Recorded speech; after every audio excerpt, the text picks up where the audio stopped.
They handed me the expensive Montblanc, their greed barely concealed by plastic smiles. My parents believed my signature on those papers was the key to unlocking millions for their golden son while leaving me penniless. I signed exactly as they wanted, but they celebrated too soon.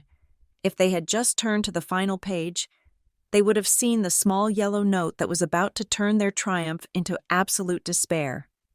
My name is Audrey Mayfield, and for the last 3 years, I had successfully convinced myself that I was an orphan by choice, at 32 years old. I had built a fortress of solitude around my life, constructed from the sturdy bricks of my career as a landscape architect at the Viridian Skyline Group and the mortar of a quiet, dignified independence. My phone rarely rang with familial obligations, and I liked it that way. The silence was safe. The silence was honest. So when the caller ID flashed the word "mother" on a rainy Tuesday evening, my first instinct was not warmth, but a distinct, primal alarm. It was the kind of feeling a gazelle must get when the wind shifts, carrying the scent of a predator that has not been seen in seasons, but has certainly not gone extinct. Linda. I had stopped calling her mom in my head years ago was on the other end, her voice dripping with a saccharine sweetness that I had not heard directed at me since I was perhaps 5 years old. She invited me to dinner, not just dinner, but a family discussion at the old estate in Seattle. She used words like reconciliation and missed you and family unity. Every syllable felt like it had been rehearsed in front of a mirror. For 3 years, since I packed my final box and walked out of that suffocating mausoleum of a house. They had barely acknowledged my existence. My birthday cards, if they arrived at all, were signed by assistants. My achievements were met with silence. All their energy, all their resources, and every ounce of their twisted affection had been funneled into the black hole that was my younger brother. Jared, curiosity, that fatal flaw, is what got me into my car.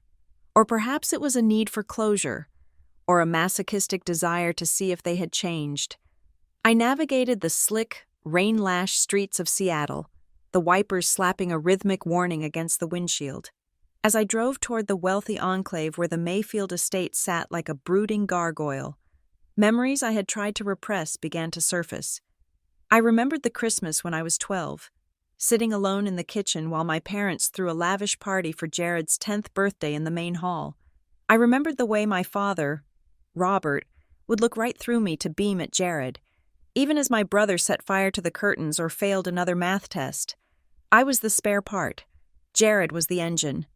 The house loomed out of the mist, a sprawling architectural beast that grandmother Eleanor had built with grace, but which my parents had filled with pretension. I parked my modest sedan at the end of the driveway. My hands gripped the steering wheel tight enough to turn my knuckles white. I took a deep breath, inhaling the scent of damp pine and old money, and stepped out. I expected a maid to answer the door. Instead, the heavy oak door swung open before I could even reach for the knocker. And there stood Linda and Robert. It was theatrical. That was the only word for it. Audrey. Darling, Linda cried out, her arms flying open. She was wearing a silk dress that cost more than my first car, her hair coiffed to perfection, her smile stretching so wide it looked painful. She pulled me into a hug that smelled of expensive perfume and gin. My body went rigid. I could feel the thinness of her frame, the frantic energy vibrating off her. Robert was right behind her, playing the role of the benevolent patriarch. He clapped a hand on my shoulder, squeezing it with a firmness that felt less like affection and more like he was testing the ripeness of a piece of fruit. "Welcome home, kiddo," he said, his voice booming. "We have missed you." I managed a tight nod, my internal radar screaming danger. This was not normal. This was a performance. "Come in. Come in." Linda ushered me toward the dining room. "I made your favorite, roast chicken with rosemary and lemon, and those little potatoes you like." I stopped in the hallway. They remembered what I liked to eat. In the past, family dinners consisted of whatever Jared wanted: steaks, burgers, greasy things that made my stomach turn. I walked into the dining room, and sure enough, the table was set with the good china, the silver polished to a mirror shine, and a roast chicken sitting in the center, like a sacrificial offering. We sat down, the tension disguised by the clinking of silverware. They poured me a glass of wine, a vintage that I knew Robert had been saving for a special occasion. "So, tell us." Robert started, leaning forward with an intensity that made me uncomfortable. "How is work, Viridian Skyline Group?" "Right. That is a big deal. Audrey, we are so proud of you." I paused with my fork halfway to my mouth. Proud the last time I mentioned my promotion. Robert had asked why I did not become a real architect instead of playing in the dirt. "It is going well," I said cautiously, keeping my voice neutral. "We just landed the contract for the new municipal park downtown. It is a lot of work, but fulfilling." Linda clasped her hands together. "That is wonderful. You always had such an eye for detail. Do you remember how you used to draw in the garden with your grandmother?" The mention of grandmother Eleanor sent a pang of grief through me. She was the only person in this house who had ever looked at me with genuine love. She had passed away 6 months ago, and the house felt empty without her stabilizing presence, even with my parents filling the air with their noise. Just as I was about to answer, a low guttural roar echoed from the driveway outside. It was the sound of an engine that had no business being on a residential street. The front door slammed open moments later, and Jared breezed into the dining room. He looked exactly as I remembered, yet somehow worse. At 29, he still carried himself with the unearned swagger of a high school quarterback. He was wearing designer jeans and a leather jacket that still creaked with newness. He twirled a set of car keys on his finger, a keychain emblazoned with the logo of a German sports car manufacturer. "Sorry I'm late," he announced, not looking sorry in the least. He dropped into the chair opposite me and grinned. Traffic was a nightmare, and the new beast just wanted to run. I looked at the keys, then at him. "I heard you were between jobs." "Jared," he waved a hand dismissively, grabbing a chicken leg with his fingers, "I am exploring opportunities. Besides, you have to dress for the job you want. Write or drive for it." "Hey, sis. Long time. You look tired. Working too hard." He was unemployed. I knew for a fact he had been fired from his last 3 soft cushion jobs that Robert had arranged for him. Yet here he was, driving a car that cost more than my annual salary. The math did not add up, unless the math was being subsidized by the 2 people beaming at him from the head of the table. "Jared, mind your manners," Linda scolded gently, but her eyes were soft. "Audrey is doing very well. She is a top architect now." Jared smirked. A quick flash of teeth that vanished as quickly as it appeared. Good for her. We always knew she was the worker bee. The dinner continued in this surreal fashion. My parents asked about my health, about my apartment, about whether I was seeing anyone, all with a desperate sort of cheerfulness. They laughed too loud at my mildest jokes. They refilled my wine glass before it was empty. It felt like I was being fattened up. Once the plates were cleared, the atmosphere in the room shifted. It was subtle, like the drop in pressure before a storm. Robert cleared his throat and exchanged a significant look with Linda. Jared leaned back in his chair, picking his teeth, his eyes watching me with a predatory gleam. "Audrey, why don't we go into the study for coffee?" Robert suggested. "There is something we need to discuss. Family business." My stomach tightened. Here it comes. We moved to the study, a room lined with books that nobody read. Robert went behind his massive mahogany desk, asserting his position of power, while Linda sat on the sofa, patting the cushion beside her for me to sit. I chose the armchair opposite the desk instead. Robert opened a drawer and pulled out a thick manila folder. He placed it on the desk with a heavy thud. "You know," he began, his voice taking on a somber, reasonable tone, "since your grandmother Eleanor passed, settling the estate has been a nightmare. Just a complete nightmare." I said nothing. I waited. "The taxes are killing us." "Audrey," Linda chimed in, her voice trembling slightly. "The inheritance tax, the property tax, the maintenance costs. This house is a money pit. We are trying so hard to keep it in the family, to honor Eleanor's memory, but the government wants to take half of everything." Robert tapped the folder. Our lawyers have been working around the clock. They found a solution. A way to consolidate the assets so we can protect the estate. If we keep the ownership fractured between multiple heirs, the tax bracket is astronomical. But if we unify the ownership, we can apply for a family trust exemption. He slid the folder across the desk toward me. What is this? I asked, not touching it yet. It is a standard waiver, Robert said smoothly. It simply states that you are transferring your administrative rights regarding the inheritance to us. It allows us to manage the property without having to drag you into court for every little decision. It simplifies the tax filing. I looked at the paperwork. Dense legal jargon filled the page. I saw phrases like quitclaim and absolute forfeiture, basically. Jared piped up from the corner where he was pouring himself a brandy. You sign that, and Mom and Dad can save the house. Otherwise, the IRS is going to auction it off by Christmas. I looked up at Robert. So, you want me to give up my inheritance? No, no, no, Linda cried out, looking horrified.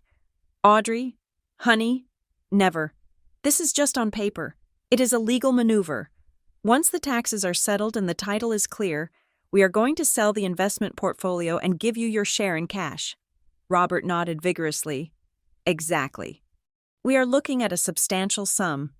Audrey, $500,000. Maybe $600,000, depending on the market, but we cannot access any of that liquidity until the house is secure. We need to present a united front to the auditors. $600,000. They dangled the number like a carrot. We just want what is best for all of us, Robert said, his eyes locking onto mine. This house is your grandmother's legacy. You do not want to be the reason we lose it, do you? The guilt trip, the final weapon in their arsenal. I looked at the pen Robert was holding out to me. It was a Montblanc, heavy and black. I looked at Jared, who was trying to suppress a grin behind his glass of brandy. I looked at Linda, who was wringing her hands in a performance of maternal anxiety. They thought I was stupid. They thought 3 years of distance had made me forget who they were. They thought the promise of cash and the threat of guilt would make me sign blindly. I reached out and took the folder. I need to read it, I said. Of course, Robert said, though a flicker of annoyance crossed his face. Take your time, but we need to file by Monday. I held the folder in my lap. The paper felt heavy, like it was made of lead, I knew, with a certainty that chilled my blood, that if I signed this, I would never see a dime, and I knew that saving the house had nothing to do with honoring grandmother Eleanor and everything to do with funding Jared's new sports car and Robert's bad investments. But looking at their desperate, greedy faces, I realized something else. They were afraid. They needed this signature, which meant I had power. I will read it tonight, I said. Standing up, I will stay here, in my old room. Linda's relief was palpable. Of course, darling, your room is just as you left it. As I walked up the grand staircase, clutching the folder that was essentially a warrant for my own financial execution, I could feel their eyes boring into my back. I knew they were already celebrating. I knew they thought the prodigal daughter had returned to be fleeced. They had no idea that I was not the same frightened girl who had left 3 years ago. I walked into my old bedroom, closed the door, and locked it. The air smelled of dust and old memories. I threw the folder on the bed and went to the window, looking out at the rain. Let them think they have won. I whispered to the empty room. I was going to find out exactly what they were hiding, and then I was going to make sure that the only people who lost everything were the ones waiting downstairs with bated breath and champagne on ice. The door to my childhood bedroom clicked shut, and the sound was like the final seal on a tomb. I stood with my back against the white-painted wood, breathing in the stale air of a room that had been preserved not out of sentiment, but out of neglect. Nothing had changed. The twin bed was still pushed against the wall, covered in the same floral quilt that had been out of style 15 years ago. The desk where I had spent countless nights studying to earn grades that went unnoticed still held the faint scratches of my geometry compass. It was a museum of a girl who had lived in the margins of her own family. I moved to the window and looked out at the rain-slicked driveway below. The Porsche was parked there, gleaming under the security lights, a metal beast that cost more than my college tuition. Seeing it triggered a memory so sharp it felt like a physical blow to the chest. It was not the first time Jared had been given a vehicle he did not deserve. Nor was it the first time my parents had tried to use me as the crumple zone for his wreckage. I sat on the edge of the bed, the mattress groaning under my weight, and let the memory wash over me. I was 22, freshly graduated, and working my first junior associate job. Jared was 18. It was 2 a.m. when the phone rang. It was my father, Robert. His voice was not panicked. It was efficient, calculated, the voice of a man managing a crisis. Jared had crashed his graduation gift, a convertible, into a neighbor's fence and a fire hydrant 3 blocks away. He was drunk. When I arrived at the scene, before the police did, I saw my parents standing over a sobbing, unhurt Jared. They were not scolding him. They were comforting him. When they saw me, the dynamic shifted instantly. They did not ask if I was okay. They did not ask for help. You need to say you were driving. My mother, Linda, had said. Her eyes were dry, her voice steady. Jared has his scholarship. He has a future. You are just starting out. A misdemeanor will not ruin you. Audrey. But it will destroy him. I remembered staring at them, the blue and red lights of the approaching patrol car reflecting in the puddles on the asphalt. They were asking me to take a criminal record to protect their golden boy from the consequences of his own stupidity. They looked at me not as a daughter, but as a utility. I was the spare tire. I was the emergency fund. I was the body they could throw in the trench so Jared could walk across dry. I had refused. I walked away that night, and Jared lost his license for a year. The scholarship was revoked, and my parents never forgave me for it. That was the crack in the foundation that eventually led to my departure 3 years ago. But there was one person who had never looked at me that way. Grandmother Eleanor. I closed my eyes, summoning her face. She had been the iron spine of this family, the one who built the wealth my father was so busy squandering. In her final days, when cancer had reduced her to a fragile bird in a hospital bed, she had summoned me. The memory was only 6 months old, but it felt like a lifetime ago. The hospital room had smelled of antiseptic and dying flowers. Eleanor had gripped my hand with surprising strength. Her skin like parchment paper over bone. Her eyes, usually cloudy with medication, had been startlingly clear. "Audrey," she had whispered, her voice rasping, "you are the only one with a good heart, the only one who builds things instead of breaking them." I had tried to hush her, to tell her to rest, but she shook her head. "Listen to me. When I am gone, the vultures will come. Robert has no head for business, and Linda only sees what she wants to see. They will come for you, not because they love you, but because they need you. Do not let them fool you with tears. Audrey, tears are just salt water. Watch their hands. Always watch their hands." She died 2 days later. And now, 6 months after her funeral, her prophecy was unfolding in the room directly beneath my feet. The house was old, and despite the expensive renovations my parents had done over the years to keep up appearances, the bones of the place were still timber and plaster. The heating vents acted like old-fashioned telephone lines, carrying sound with treacherous clarity. I was lying on top of the covers, staring at the water stains on the ceiling. When I heard it, a raised voice, a thud, like a fist hitting a table. I sat up. The silence of the house had been broken. It was past midnight. The performance of the happy family dinner was over. The curtain had fallen, and I needed to know what was happening backstage. I slipped off my shoes. I was wearing thick socks, and I knew which floorboards in the hallway screamed and which ones whispered.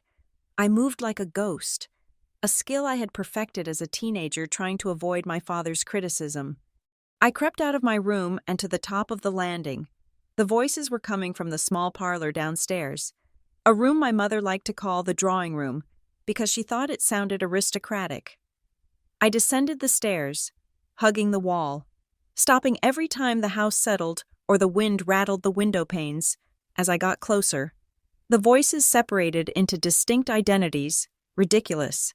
She is taking too long. Jared's voice whined. It was a petulant, grating sound that made my teeth ache. Why did she not just sign it at the table? You said she would sign it. Keep your voice down. Linda hissed. She is upstairs. So what? Let her hear. Jared snapped. The glass clinked against a bottle. I need that money. Mom, you do not understand. These guys are not banks. They do not send late notices. They break legs. My breath caught in my throat. I pressed myself flat against the wall just outside the parlor door. The door was cracked open a few inches, spilling a slice of yellow light across the hallway floor.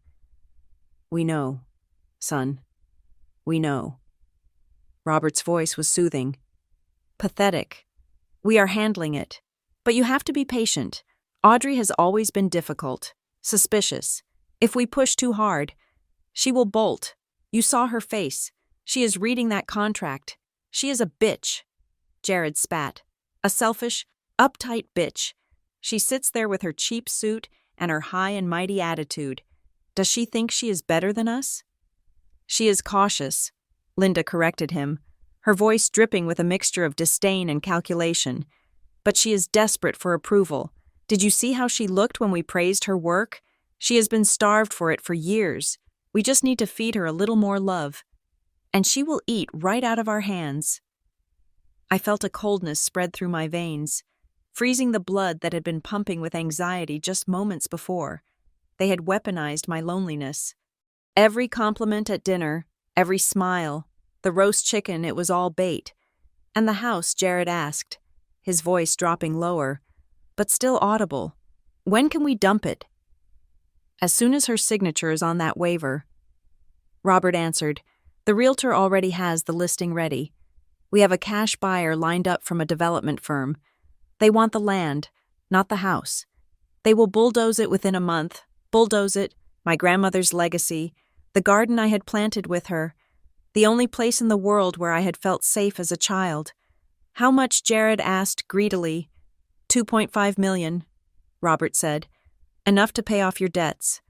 Buy us that condo in the city, and still have plenty left over to live comfortably. And Audrey. Jared chuckled. A dark, ugly sound. What does she get? Linda laughed softly, a sound that chilled me more than the storm outside. She gets the satisfaction of helping her family. We will tell her the taxes ate up the profit, or that the market crashed. Who cares?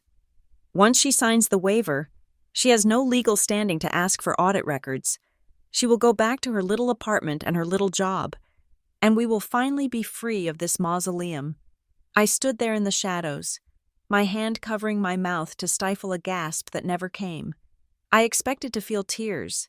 I expected to feel the crushing weight of betrayal, the heartbreak of a daughter realizing her parents were monsters. But I did not cry. Instead, a strange sensation washed over me. It was like a fever breaking, the fog of hope, the foolish, childish hope that they might actually love me evaporated instantly. It was replaced by a clarity so sharp it felt like a diamond cutting glass. Grandmother Eleanor had been right. They were vultures. They were not trying to save the house from the IRS. They were trying to liquidate it to save Jared from loan sharks.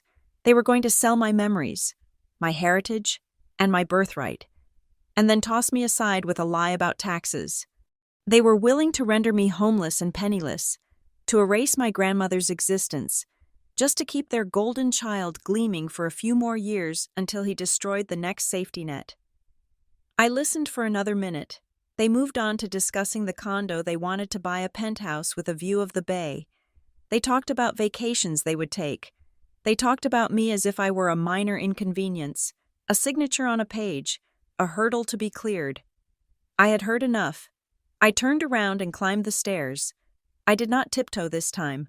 I walked with purpose, though I kept my steps light enough not to alert them. I entered my room and closed the door. I did not throw myself on the bed. I did not sob into the pillow. I walked to the mirror on the vanity table and looked at my reflection. The woman staring back at me looked different than she had an hour ago. The uncertainty around her eyes was gone. The longing in the set of her mouth had vanished. They wanted a signature.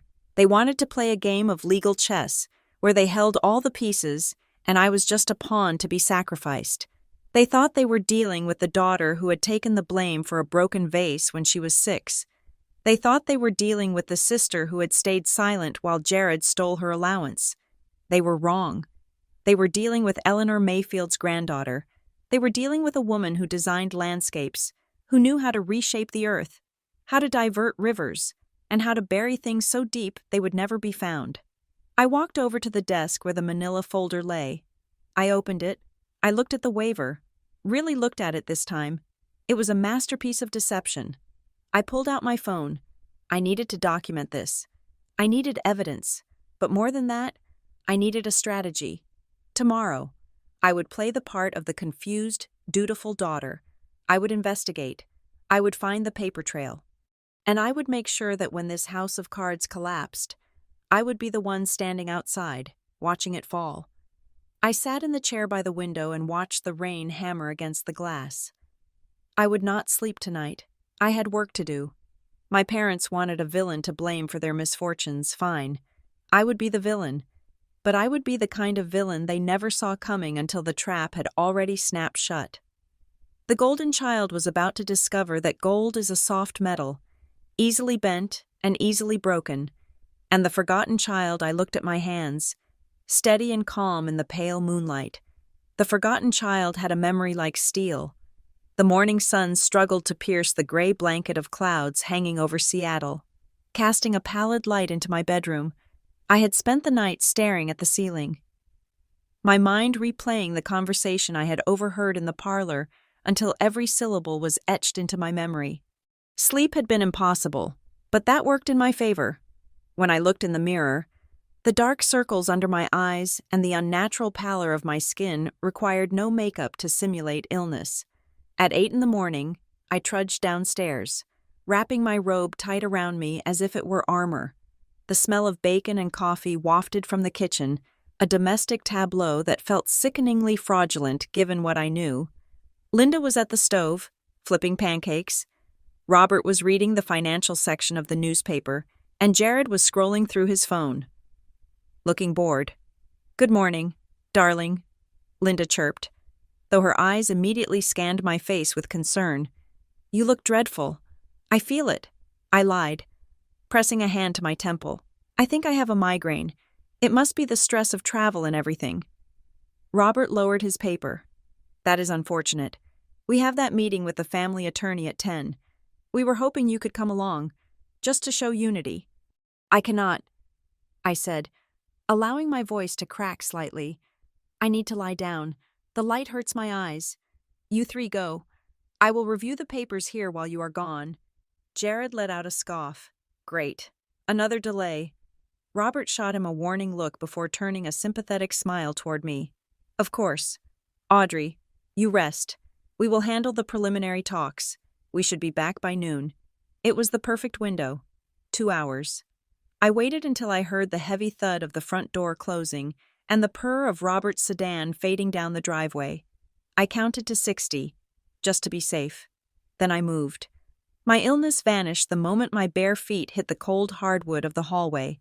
I sprinted to the living room window and peered through the blinds. The car was gone. The estate was silent. I turned and headed straight for the lion's den Robert's study. The door was unlocked. That was the first sign of his arrogance. He assumed no one would dare question him, let alone investigate him. The room smelled of stale cigar smoke and lemon polish. It was a room designed to impress, filled with leather-bound books that had never been cracked open and a globe that was probably outdated. I went behind the massive mahogany desk. My heart was hammering against my ribs like a trapped bird. I knew this was an invasion of privacy, but after last night, the concept of privacy seemed like a luxury we could no longer afford. I started with the drawers. The top one held office supplies. The second, personal correspondence. The bottom drawer was locked. I looked around. Robert was a creature of habit. He used to hide the key to the liquor cabinet in a hollowed-out book on the shelf. I scanned the rows of literature, Moby Dick, War and Peace, and there it was a copy of The Wealth of Nations that looked slightly more worn than the others. I pulled it down. Inside, Nestled in a cutout square of the pages was a small brass key. I unlocked the bottom drawer. It was crammed with files, a chaotic mess of papers that screamed of panic. I pulled them out one by one, my eyes scanning for dates and numbers. The first file was a stack of credit card statements. I gasped as I read the balances. One card was maxed out at $50,000, another at $35,000. The interest rates were predatory. The charges were a map of Jared's debauchery luxury hotels in Vegas, high-end jewelers, online gambling sites, and cash withdrawals at casinos. I flipped to the next file. Bank notices, overdue, final notice, foreclosure warning. My hand flew to my mouth. They were not just behind on taxes, they were behind on everything. The mortgage on the estate, which I thought had been paid off years ago, had been refinanced. Robert had taken out a second mortgage, then a third. The house was leveraged to the hilt. But where was the money going? I found the answer in a binder labeled investments. It was a tragic comedy of errors. Robert had poured hundreds of thousands of dollars into a tech startup that went bust in 3 months. He had bought land in a swamp area in Florida that was legally undevelopable, and then there were the direct transfers to Jared's accounts, labeled simply as support. They were broke, destitute, the expensive dinner, the wine, the new clothes. It was all a facade built on credit that was about to collapse. I dug deeper, looking for the specific document that would tie it all together. I found it at the bottom of the stack. It was a draft contract from a company called Apex Horizon Developments. The date on the header was for next Monday, exactly 1 day after they expected me to sign the waiver. I read the terms. It was a sale agreement for the entire Mayfield estate. The price was shocking $2 million. It was a fire sale price. The land alone was worth double that. But the clause on page 4 made my blood run cold. The buyer reserves the right to commence demolition of all existing structures upon the transfer of title. Demolition. They were selling grandmother's house to be flattened for a strip mall or a block of generic condos. I pulled out my phone. My hands were shaking, but I forced them to be steady. I photographed every page, the foreclosure notices, the gambling debts, the demolition contract. The timestamp on the photos would be my witness. I was about to close the drawer when I saw a thin, cream-colored envelope stuck to the back of the cabinet. It looked old. I carefully pried it loose. The handwriting on the front was unmistakable. It was Grandmother Eleanor's elegant script. It was addressed to Marcus Vance, Esquire. Marcus Vance. I remembered him. He was an old friend of my grandmother, a lawyer who had retired years ago. My parents had told me he was senile, living in a nursing home somewhere. The envelope was unsealed. I pulled out the letter. It was dated 2 weeks before Eleanor died. My dear Marcus, I fear the wolves are circling closer. Robert lacks the spine to say no to Linda, and Linda lacks the soul to say no to greed. I have made the arrangements as we discussed. If they find the will in the safe, they will destroy it. Therefore, I am entrusting the true future of this family to you. Do not reveal the trust until the moment is right. They will try to trick Audrey. She is the only one who matters now. Protect her. There was no will inside the envelope, only the letter, but it confirmed everything. There was a real will, and Marcus Vance had it. My parents were trying to get me to sign the waiver because they knew that without it, the default inheritance laws or the hidden will would block their sale. I photographed the letter, then shoved it back into the envelope and tucked it deep into the drawer, exactly where I had found it. Suddenly, the sound of gravel crunching under tires shattered the silence. I froze. I checked my watch. It was only 11 in the morning. They were early. Panic surged through me. I had to get out. I had to put everything back. I locked the drawer. I shoved the key back into the Wealth of Nations and jammed the book onto the shelf. I smoothed the rug where I had been kneeling. The front door opened downstairs. "Honey, we are back." Linda's voice echoed up the stairs. I looked around the room. Had I left anything? The chair. It was slightly askew. I nudged it back into place. "Audrey, are you awake?" Robert's heavy footsteps were starting up the stairs. I could not be found in the study. I had to be somewhere else. I sprinted out of the study, my socks sliding on the floor. I could not go back to my room. I would cross paths with Robert on the landing. The back stairs, the servants' stairs that led to the kitchen. I dove through the narrow door just as Robert reached the top of the main staircase. I flew down the steps, skipping 2 at a time, praying the old wood would not creak. I burst into the kitchen, breathless. I needed a prop. I needed an action. The kettle. I grabbed the electric kettle and filled it with water, slamming it onto the base and hitting the switch. I grabbed a mug from the rack and a box of herbal tea. When Linda walked into the kitchen 10 seconds later, I was standing by the counter, clutching the counter edge, taking deep, ragged breaths that looked like the aftermath of a dizzy spell. "Oh, there you are," Linda said, putting her purse on the island. "How is the head?" I turned, forcing a weak smile, still throbbing. "I came down to make some chamomile tea. I thought it might help." Robert entered the kitchen a moment later, looking flushed and irritated. The meeting must not have gone well. Or perhaps the lawyer was just another fiction. "You should have been there." "Audrey," he said, loosening his tie. "It is complicated. The paperwork is a mess." He walked over to the fridge and pulled out a bottle of water. He took a long swig, then turned to look at me. His eyes were hard, calculating. "We need to talk about reality." "Audrey," I leaned against the counter, the kettle beginning to hiss behind me. "What reality?" "Dad."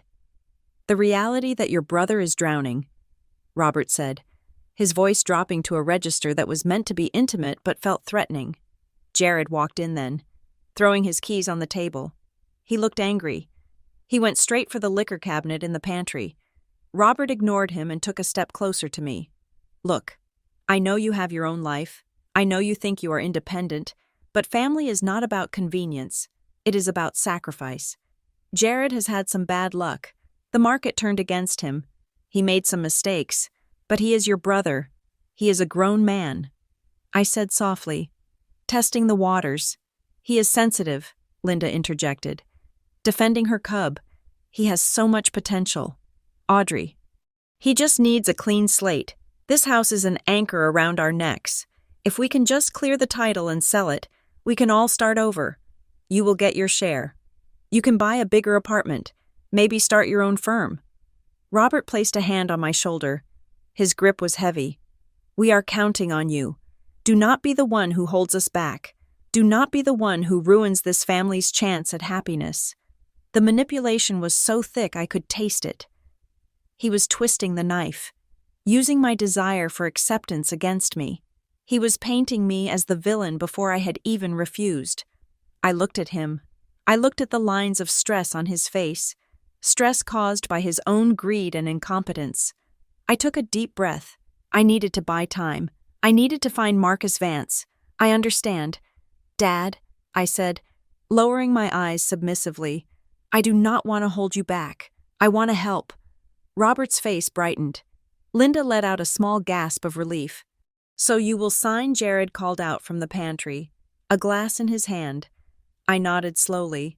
"I will." But the room went still. But what Robert asked, his smile faltering. "I am a landscape architect," I said, keeping my voice steady. "I deal with contracts every day. Zoning laws, liability clauses, municipal codes. It is ingrained in me. I physically cannot sign a document without reading every single line. It is a professional hazard." I looked up at them, widening my eyes in a display of innocent compulsion. "I need 2 days, just to read through the fine print, to make sure I understand the tax implications for myself. You said it was complicated, right? I just want to be sure I am not doing anything that will get me audited later." Robert exchanged a glance with Linda. 2 days. "We were hoping to settle this by Monday morning. Today is Saturday," I said. "I will read it over the weekend. Monday morning, we can sign? First thing." Robert hesitated. He looked at Jared, who shrugged, clearly annoyed but resigned. "Fine," Robert said, exhaling sharply. "Monday morning, but no later. Audrey, the buyer I mean, the tax auditors are on a tight schedule." He had slipped. He had almost said buyer. I smiled. turning back to the kettle which had just clicked off. Monday morning, I promise. I poured the hot water into my mug. Watching the steam rise, I had 48 hours. 48 hours to find a senile lawyer, 48 hours to craft a counterstrike, and 48 hours to pretend that I was the dutiful daughter they thought they owned. I took a sip of the tea. It was scalding, but the pain grounded me. Thank you. Audrey, Linda said, patting my arm, you are doing the right thing. I watched her walk away, her diamonds sparkling under the kitchen lights. Yes, Mother. I thought, I am definitely going to do the right thing, but you are not going to like it. I told my parents that I needed to clear my head to properly review the complex legal language of their proposal. I told them I was going to a local coffee shop to read in peace, away from the distractions of the house. Robert had looked skeptical, but Linda, ever the facilitator of her own demise, had pushed him to agree. Claiming that artists like me needed space to process, I did not go to a coffee shop. I drove straight to an address in downtown Seattle that I had found on the letterhead in my grandmother's envelope. It was a brick building in Pioneer Square, understated and covered in ivy, with a brass plaque by the door that read, Vance and Associates. This was not the nursing home or the grave that my parents had implied Marcus Vance was occupying. It was a functioning, high-end law firm. I walked inside, shaking the rain from my umbrella. The receptionist, a young man with sharp glasses, looked up. I am here to see Marcus Vance. I said, my name is Audrey Mayfield. He did not ask for an appointment. He simply nodded as if he had been waiting for me for 3 years. Mr. Vance is expecting you. Miss Mayfield. He led me down a corridor lined with black and white photographs of Seattle's history. We entered a corner office that smelled of old paper and pipe tobacco. Behind a desk piled high with case files sat Marcus Vance. He was old, certainly perhaps in his late 70s, but his eyes were sharp, intelligent, and currently twinkling with a mixture of sorrow and vindication. He stood up, leaning on a cane with a silver handle. Audrey, you look so much like her. I shook his hand. It was dry and firm. My parents told me you were retired. They said you were unwell. Marcus chuckled, a dry sound like leaves rustling. They say a lot of things, my dear. Usually, whatever serves their narrative. Please, sit. We have a great deal to discuss, and not much time. I sat in the leather chair opposite him. I found a letter, I said, getting straight to the point. In my father's study. From grandmother, I know. Marcus said, Eleanor told me she would leave a breadcrumb trail for you. She knew you were the detective in the family. She always said you were the only one who actually looked at things instead of just seeing what you wanted to see. He opened a drawer and pulled out a thick, leather-bound portfolio. This, Audrey, is the last will and testament of Eleanor Mayfield, the real one, not the draft your parents are operating off of. My heart began to race. What does it say? Marcus opened the portfolio. It says that Robert and Linda get nothing, absolutely nothing, not the house, not the stocks, not the jewelry. Eleanor cut them out completely 3 years ago. Right after you left, she saw how they treated you, and she saw how they enabled Jared. She refused to fund their destruction any longer. And the house, I asked? The house, along with the entire residue of the estate, was placed into the Eleanor Mayfield Living Trust, Marcus explained, and the sole trustee and beneficiary of that trust is you, Audrey. I sat back, stunned. The air left my lungs. Me, you? Marcus affirmed. But Eleanor was a wise woman, and she knew her son. She knew that if simply leaving you the house was the end of it, Robert would bully you, sue you, or guilt-trip you into handing it over. She knew they would try to break you, so she added a clause, a test. A test. Marcus turned the document around so I could read the paragraph he was pointing to. Article 7, the test of character. Should the beneficiary, Audrey Mayfield, voluntarily sign any document waiving her rights, transferring her interest, or abdicating her role as trustee prior to the official reading of this will, the trust shall immediately dissolve. In such an event, all assets, including the real property and liquid funds, shall be liquidated and donated in their entirety to the Seattle Feline Rescue Society. Neither Audrey Mayfield nor any issue of Robert Mayfield shall receive a single penny. I stared at the words. It was a fail-safe, a nuclear option. If I signed the paper my parents gave me, I whispered, realizing the magnitude of the trap, I would not be giving the house to them. I would be giving it to a cat shelter. Exactly, Marcus said. Eleanor wanted to ensure that you stood up for yourself. If you yielded to their pressure, if you gave in to their bullying, the inheritance would vanish. She wanted you to fight.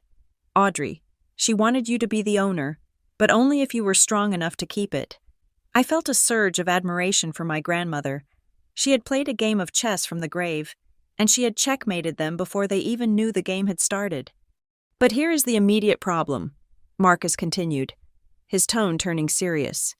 Your parents are currently trying to get you to sign a presumptive inheritance waiver. They are basing this on a will from 20 years ago, which named Robert as executor.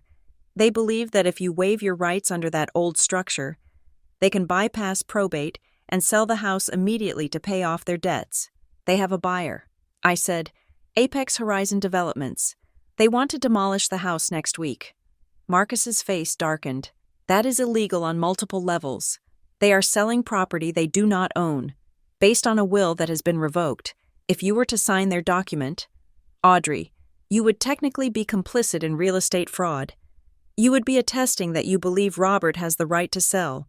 When the real will surfaces, and I would make sure it surfaced, you could be liable for damages for helping them deceive the buyer. So I cannot sign it. I said, No, you cannot. Marcus agreed, but we cannot just tell them that. If you refuse to sign today, or if you tell them about the trust now, they will dig in. They will drag this out in court for years. They will live in that house, destroying it piece by piece, while we litigate. Jared will sell the copper wiring out of the walls if given the chance. We need to get them out, immediately. So what do we do? I asked. Marcus leaned forward, a conspiratorial gleam in his eye. We let them think they have won. We let them think you are the submissive, guilt-ridden daughter they have trained you to be. He pressed a button on his intercom. Sarah, bring me the Mayfield file and the drafting kit. He looked back at me. We are going to draft a document that looks exactly like the one your father gave you. Same font, same layout, same legal gibberish at the top. But the operative clause, the part where you sign, will not be a waiver. It will be an acceptance of trust authority. I frowned. Trying to follow. You mean I switched them precisely? Marcus said. You will go into that signing meeting on Monday. You will have their folder, but you will also have your own. At the critical moment, you will sign the document that legally activates your position as trustee. You will then hand that document to them. They are so blinded by greed they will not read it. They will see a signature, and they will think they own the world. And then, Marcus said, leaning back. Once they accept that document and the notary stamps it, you have formally taken control. You can then exercise your first act as trustee, which is eviction, Marcus said calmly. Immediate, for cause eviction of unauthorized occupants who are endangering the estate assets. A shiver ran down my spine. It was brutal. It was ruthless. It was exactly what they deserved. We spent the next 2 hours drafting the paperwork. Marcus was a virtuoso. He recreated the visual style of my father's lawyer perfectly. The document looked harmless. It looked like a surrender. But the text on the final page, the page I would sign, was a declaration of war. I, Audrey Mayfield, hereby accept the role of sole trustee of the Eleanor Mayfield Living Trust and assume full legal custody of the property situated at... It was perfect.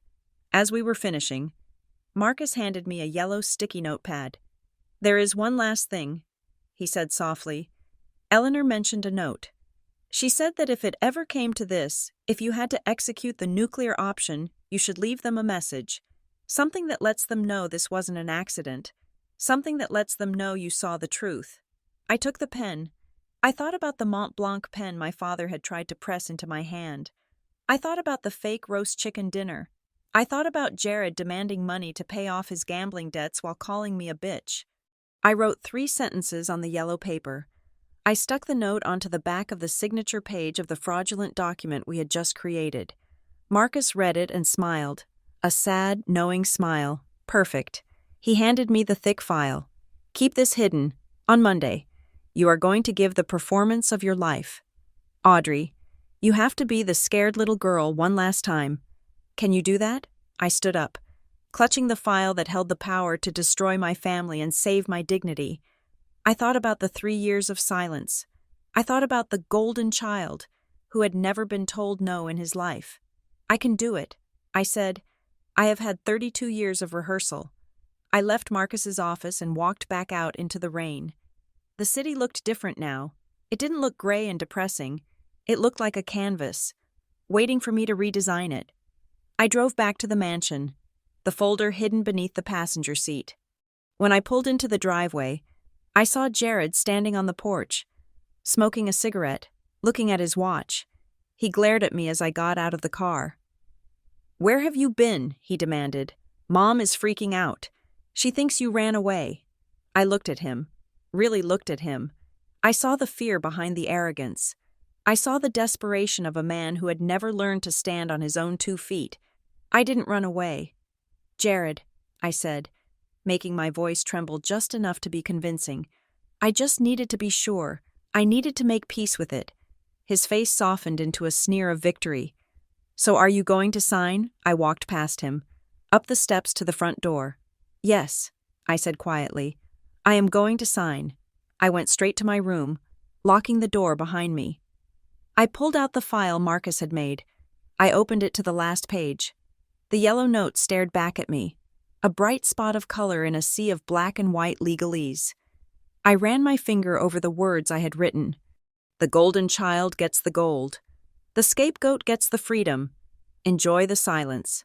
No, that was too poetic. I tore it up. I needed something sharper, something that would cut through their delusion instantly. I wrote a new note. Read the fine print. This house belongs to the daughter who loved her, not the son who sold her. Better, but still not quite right. It needed to be legally absolute, yet emotionally devastating. I closed my eyes and channeled Grandmother Eleanor. What would she say? She wouldn't be poetic. She would be practical. I took one final sticky note. I wrote the message that would end it all. Pursuant to the Eleanor Mayfield Trust, I am the landlord. You are the trespassers. You have 24 hours to vacate my property. I stuck it to the back of the document. Monday morning could not come fast enough. I was done being the victim. I was done being the architectural feature they walked all over. I was about to become the demolition crew. I walked back into the house with the dampness of the Seattle rain clinging to my coat, but the chill in the air was tropical compared to the ice in my veins. The manila folder, the forged one, the trap Marcus and I had so lovingly constructed, was tucked safely inside my bag. I felt like a soldier returning to enemy lines with a grenade hidden in a bouquet of flowers. I found my parents in the living room. They were staging a scene of casual anxiety. But the moment I stepped across the threshold, their heads snapped up with the predatory speed of sharks sensing blood in the water. "I have read the documents," I announced, keeping my voice flat and defeated. "It makes sense. I understand why we need to do this. I will sign." The relief that washed over the room was so palpable it was almost humid. Linda let out a breath she must have been holding since Thursday. Robert's shoulders dropped 3 inches. Jared, who was lounging on the sofa scrolling through Instagram, pumped his fist in the air like his favorite sports team had just scored a touchdown. "Fantastic," Robert boomed, striding over to clap me on the back. "I knew you would see reason. Audrey, I knew you would step up for the family." "We should celebrate," Linda chirped, her eyes already darting toward the phone. "A little get-together, just family, to mark the occasion of our fresh start." I knew exactly what that meant. It meant they wanted witnesses. They wanted to surround me with people so that I would feel the crushing weight of social pressure, ensuring I would not get cold feet before the notary arrived on Monday. By 6 in the evening, the house was buzzing. They had summoned the B-list of the Mayfield clan, an assortment of aunts, uncles, and cousins who orbited my parents' wealth like moths around a dying light bulb. These were people I had not seen in years. People who had never called to wish me a happy birthday, but would drive across town for free shrimp cocktail and the scent of scandal. The atmosphere was nauseatingly festive. My parents had ordered catering from a high-end bistro, putting it all, I assumed, on yet another credit card that was destined to default. There were trays of oysters, mounds of caviar, and bottles of champagne that cost more than my monthly rent. It was a feast of denial. I stood by the fireplace, nursing a glass of sparkling water, watching the play unfold. Audrey Aunt Carol screeched, descending upon me in a cloud of heavy floral perfume. Carol was a woman who believed that volume was a substitute for personality. Look at you. You look so professional. Very severe. Is that a gray suit? It is charcoal. Aunt Carol, I said, forcing a smile that felt like it was cracking the enamel on my teeth. Well, you always were the serious one. She laughed, patting my cheek with a hand that felt like a claw. Not like Jared. Look at him. He lights up a room. Does he not? I looked over at Jared. He was holding court in the center of the room, a glass of scotch in one hand and a cigar in the other. Despite Mother's rule about no smoking indoors, a rule that apparently applied only to me, he was wearing a new velvet blazer that made him look like a magician on a cruise ship. So I am thinking Bora Bora for the winter. Jared was saying loudly to Uncle Ted. You know, get away from the gloomy Northwest. Maybe look into buying a catamaran. I have some investments maturing next week that are going to pay out big time. Investments. That was a creative word for liquidating his sister's inheritance. Uncle Ted nodded sagely. Smart moves, son. Real estate is dead. Experiences are the new asset class. I had to look away to keep from rolling my eyes so hard they detached from my optic nerves. The arrogance was breathtaking. He was spending money he did not have, based on a signature I had not yet given, to buy a boat he did not know how to sail. Then came the main event of the evening's humiliation. Linda clapped her hands for attention. Everyone, please. A moment, the room quieted. Linda stood next to me, beaming. She was wearing a diamond necklace I had never seen before. It was a choker of brilliant cut stones that caught the light and threw it back with an aggressive sparkle. It must have cost $20,000 easily. She wore the debt around her neck like a noose she mistook for a halo. We are all so proud of Audrey, Linda announced, placing a hand on my shoulder. She has made a very difficult, very mature decision to help manage the family estate. To show my appreciation, I wanted to give her something special, a family heirloom. She produced a wrapped box from behind the sofa. The guests cooed. I took the box, my stomach churning. I unwrapped it carefully. Inside, nestled in yellowing tissue paper, was a dress. It was a faded, lime green polyester concoction from the late 80s, with puffy sleeves and a stain on the hem that looked suspiciously like red wine. It was your great-aunt Mildred's, Linda said, her eyes shining with fake tears. She wore it to her second wedding rehearsal. I saved it for you. I know how much you love vintage things. The room applauded. I stared at the rag in my hands. It smelled of mothballs and neglect. It was hideous. It was trash. And then I looked at Linda's neck, at the brand new diamonds blazing against her skin. The message was clear. I was the repository for their garbage. I was the one who was expected to be grateful for the scraps while they feasted at the high table. Oh, Mother, I said, clutching the polyester monstrosity to my chest. It is breathtaking. I do not know what to say. You deserve it. Sweetie, Linda said, kissing the air next to my ear. I resumed my post by the fireplace, clutching the dress. Cousin Bethany, a woman in her 40s who had always been the black sheep of her own branch of the family, drifted over to me. She looked nervous. She kept glancing at Robert, who was pouring drinks at the bar. Audrey, she whispered, leaning in close. Are you sure about this? I looked at her. About the dress. It is a bit much. Isn't it? No, Bethany hissed. The house? The waiver? I heard Robert talking to the developer on the phone earlier.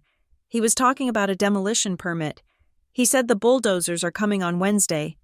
My heart skipped a beat. So it was confirmed. Wednesday. 2 days after the signing. I know. I whispered back. You know Bethany looked horrified. But this house is Eleanor's soul. How can you let them destroy it, Audrey? Once you sign that paper, you lose everything. They will not give you a dime. You know that, right? I opened my mouth to answer, to tell her that I knew exactly what I was doing. But a heavy hand landed on Bethany's shoulder. Bethany Roberts' voice was a boom of jovial menace. I did not know you had arrived. Let me get you a drink. We have a very expensive scotch I think you will like. He steered her away, his grip tight on her upper arm. He looked back at me, his eyes narrowing for a fraction of a second before he flashed his salesman smile. He was guarding the asset. He could not have the sheep waking up before the slaughter. I needed air. I excused myself and walked toward the French doors that led to the terrace. The rain had stopped, leaving the night air crisp and cold. I was about to step out when I heard a voice from the shadows of the balcony. It was Jared. He was on his phone again, his back to me. I told you, Monday afternoon, Jared was saying, his voice low and urgent. No, do not come to the house. I will wire it. Yes, the full 50,000, plus the interest. Just call off your dogs. All right, I am good for it. The deal is done. She is signing on Monday morning. He paused, listening to the person on the other end. She is clueless. He laughed, though the sound was nervous. She thinks she is saving the family home. Yeah, a total mark. Just give me 48 hours. He hung up and leaned against the railing, exhaling a plume of smoke. I stepped back into the shadows of the curtains. The nausea I felt was no longer metaphorical. I felt physically sick. My own brother was referring to me as a target for a con. He had bet his life on my stupidity. I retreated to the living room, my face a mask of serene compliance. I endured 2 more hours of backhanded compliments. Aunt Carol asked me why I was still single, suggesting that perhaps my career was too intimidating for men. Uncle Ted joked that I should smile more if I wanted to attract a husband who could take care of me so I wouldn't have to work so hard. I nodded. I smiled. I played the part of the dull, dutiful spinster daughter perfectly. Finally, the guests left. The silence that descended on the house was heavy with the smell of stale champagne and cigar smoke. You did well tonight. Audrey, Robert said, loosening his tie. Very well. I am tired. I said, I am going to bed. Get some rest, Linda said, already taking off her diamond necklace to put it in the safe. Big day Monday. I went up to my room. I did not turn on the light. I sat on the edge of the bed, staring at the folder I had hidden under my mattress. There was a soft knock on the door. Audrey. It was Robert. Come in, I said. He entered, closing the door softly behind him. He had taken off his jacket. He looked tired, old, and for a moment, almost human. He sat on the chair by the desk, sighing deeply. I just wanted to check on you, he said. I am fine. Dad, just ready for this to be over. I know, he said. I know we have been hard on you. The last few years we drifted apart, and I take responsibility for that. He looked at me, his eyes wide and earnest. It was a good performance, almost Oscar-worthy. I want you to know that I am doing this for you, too. He continued, this house is too much burden for one person. And Jared, he needs help. But you, Audrey, you have always been the strong one, the reliable one. I pushed you because I knew you could take it. He reached out and patted my knee. When this is all settled, things are going to be different. We are going to be a real family again. No more secrets, no more distance. It was the final shovel of dirt on his grave. He was using my desire for connection, my childhood longing for his approval, to manipulate me one last time. He was telling me that my suffering was a compliment, that my neglect was a form of training. I looked at him, and I saw him clearly. He was not a father. He was a parasite who had fed on my self-esteem for 30 years and was now trying to feed on my bank account. I know. Dad, I said softly, things are definitely going to be different. He smiled, satisfied that he had successfully managed the client. Good girl. Sleep tight. He left the room. I waited until his footsteps faded down the hall. Then I walked to the door and locked it. Good girl. I walked to the window and looked down at the dark garden. The landscaping was overgrown, the hedges untrimmed. It was a mess. But come Monday, under new management, everything was going to be pruned, aggressively. I pulled the folder out from under the mattress. I checked the document one last time. The acceptance of the trust, the eviction notice, the sticky note. I placed it in my briefcase next to the bed. My parents thought they were waking up on Monday to a windfall. They were wrong. They were waking up to a reckoning. And the best part was, they had invited the executioner to dinner, fed her stale shrimp, and given her a polyester dress to wear to their funeral. I lay down in the dark and, for the first time in 3 years, I slept like a baby. Monday morning arrived not with a bang, but with a suffocating, gray stillness. The sky over Seattle was the color of a bruised plum, heavy and low, pressing down on the roof of the Mayfield estate. Inside, the air conditioning was humming too loudly, circulating air that felt recycled and stale. Stripped of all oxygen, I stood in front of the full-length mirror in my bedroom, adjusting the lapels of my charcoal suit. It was the armor of a professional, sharp and tailored, a stark contrast to the vintage polyester rag Linda had tried to drape me in 2 nights ago. I checked my briefcase one last time. In the hidden compartment, protected by a leather flap, sat the single sheet of paper that Marcus Vance and I had drafted. It was a twin to the one currently sitting on the coffee table downstairs, identical in font, weight, and texture, but diametrically opposed in meaning. Next to it was the small, yellow sticky note, my final words to the family that had betrayed me. I took a deep breath, inhaling the scent of my own perfumed sandalwood and steel, and walked out the door. The descent down the grand staircase felt like a funeral procession for the girl I used to be. Every step was a beat in a drum march. I could hear voices drifting from the living room. They were hushed, conspiratorial.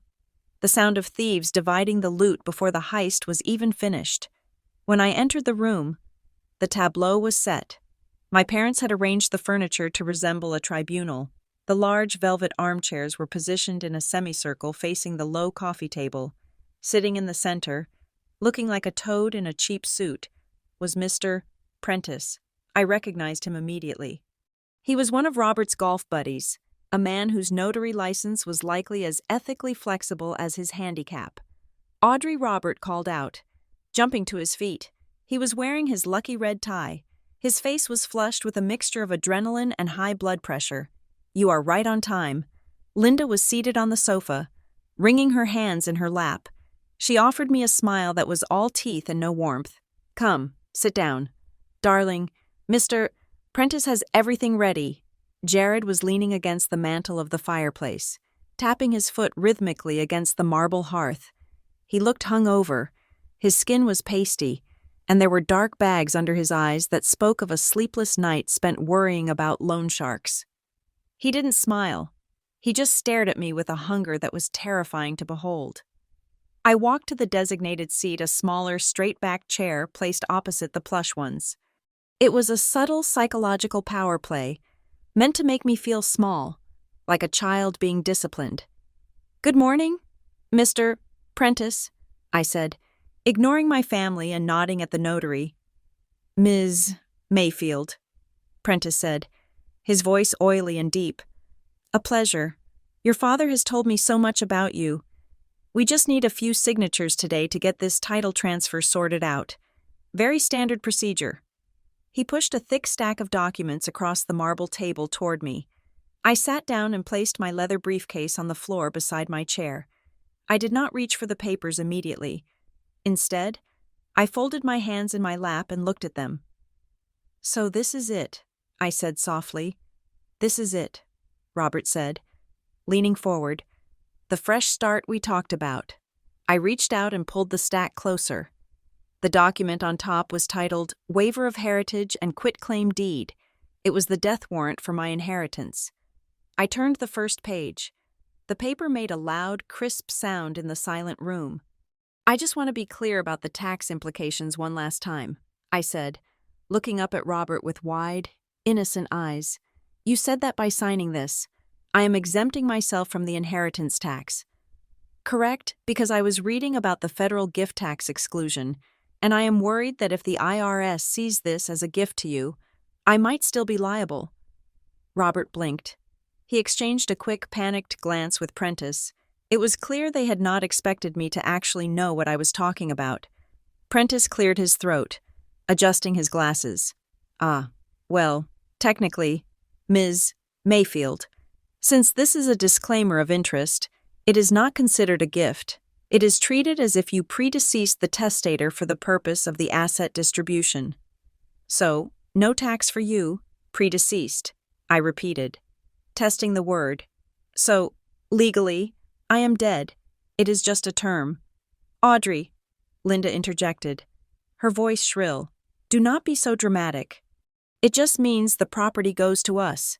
We sell it, we pay the debts, and then we give you your share in cash. Tax-free? Under the table? Illegal. I see, I said slowly. Turning another page, I scanned the dense paragraphs of legalese. It was all nonsense. Of course, they were rushing. Jared pushed himself off the mantel. Jesus, Audrey, can we speed this up? It is just a formality.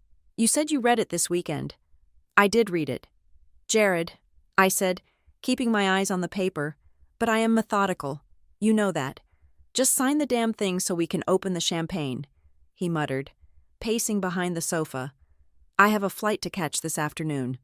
A flight to where I asked, looking up. Bora Bora, he snapped. To celebrate. Now come on. Robert shot Jared a look that could have peeled paint. Jared, quiet. Let your sister be comfortable. I turned to the second to last page.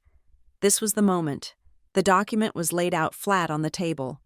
The final page, the signature page, was underneath. I felt a sudden tickle in my throat. I said, coughing slightly. I pressed my hand to my chest. I am sorry. My throat is incredibly dry. Could I get a glass of water? Linda jumped up immediately. Of course I will get it. No, Mom, please, sit, I said, gesturing to the wet bar in the corner of the room. Behind the sofa where they were sitting, the tap water's fine, or there's a pitcher right there on the bar. Linda hesitated, then turned and walked toward the bar. Her back was to me. Robert turned his head to watch her, probably to signal her to hurry up. Jared was busy looking at his watch, muttering curses under his breath. Mr. Prentice was cleaning his glasses with a handkerchief, his eyes momentarily obscured. It was the window. I moved with the precision of a surgeon. I reached down to my briefcase, ostensibly to get a pen. With one fluid motion, I slid the prepared document out of the hidden flap. At the same time, my other hand, which was resting on the table, slid the bottom page of the parent's document, the signature page, off the stack and into my lap. In the blink of an eye, I replaced it with my page, the Acceptance of Trust Authority page. It looked identical. The header was the same distance from the top. The font was the same Times New Roman, size 12. The lines for the notary seal were in the exact same spot, but the text block above the signature line was different. Instead of surrendering my rights, I was claiming them. I slid the parent's original page into the open side pocket of my briefcase and snapped it shut.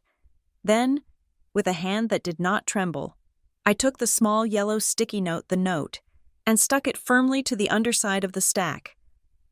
Right beneath the page I was about to sign, they would not see it until they lifted the document to file it. The whole operation took less than 4 seconds. Here you go. Darling, Linda said, turning back around with a crystal glass of water. I smiled, accepting the glass. Thank you. Mother. I took a long, slow sip. The cool water washed away the dust in my throat, but it could not wash away the taste of their betrayal. I set the glass down on a coaster. Okay, I said. I am ready. Robert let out a sigh that sounded like a tire deflating. Thank God. He reached into his jacket pocket and pulled out the Montblanc pen, the same pen he had tried to give me the first night. He uncapped it, the gold nib glinting in the dull light of the chandelier. Here, he said, holding it out to me like a scepter. Use this. It is fitting. I took the pen. It was heavy, weighted with the expectations of a dynasty I was about to dismantle. I looked at the paper. The words, acceptance of trust authority, were right there, staring them in the face, but they weren't looking. They were looking at the pen. They were looking at the check they thought they were about to cash. Jared stopped pacing. He leaned over the back of the sofa. His eyes locked on my hand. "Do it," he whispered. "Mr." Prentice uncapped his own pen and hovered his stamp over the desk, ready to notarize the theft of a lifetime. The nib of the Montblanc pen hovered millimeters above the cream-colored paper. In that fraction of a second, the entire room seemed to contract, the air growing dense and heavy, pulling tight around the point of contact between ink and fiber. Time did not just slow down, it fractured, splitting into 1,000 distinct sensory details that assaulted me all at once. I could hear the wet, ragged intake of breath from my mother, Linda. She was sitting so far on the edge of the velvet sofa that she was practically hovering. Her manicured nails were digging into Jared's wrist, burying themselves into his skin with a desperation that would surely leave marks. Jared did not flinch. He was too focused on the pen in my hand, his eyes wide and glassy, dilated with the narcotic anticipation of unearned wealth. I looked at my father, Robert. The light from the crystal chandelier reflected in his eyes, creating two tiny, burning pinpricks of avarice. He was not looking at me, his daughter. He was looking at the instrument of his salvation. He was looking at the signature that would erase his failures, pay his debts, and allow him to maintain the charade of being a successful patriarch for a few more years. His lips were slightly parted, moist and trembling. I lowered the pen. The contact was almost silent, yet in the vacuum of that room, it sounded like a thunderclap. Scritch. I began to write. I executed the capital A of my first name with a deliberate, sweeping curve. The ink flowed smooth and black, a river of permanent consequence. I felt the friction of the paper against the side of my hand. I felt the cold resin of the expensive pen barrel, UDREY. I dotted the Y with a precision that bordered on surgical. I paused for a microsecond between the first and last name. The silence in the room was absolute. No one breathed. No one moved. The only sound was the ticking of the grandfather clock in the hallway, marking the seconds of their demise. I started the M-A-Y-F-I-E-L-D. I underlined the signature with a single, sharp stroke that felt like drawing a blade across a throat.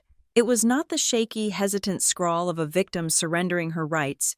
It was the bold, assertive autograph of a woman claiming her territory. It was the signature of a CEO, a commander, and a landlord. I lifted the pen. The sound of the nib leaving the paper was a soft click. I set the pen down on the marble table, parallel to the document. I closed the folder. The heavy cardstock made a dull final thud as it covered the text, hiding the lethal clause I had substituted just moments before.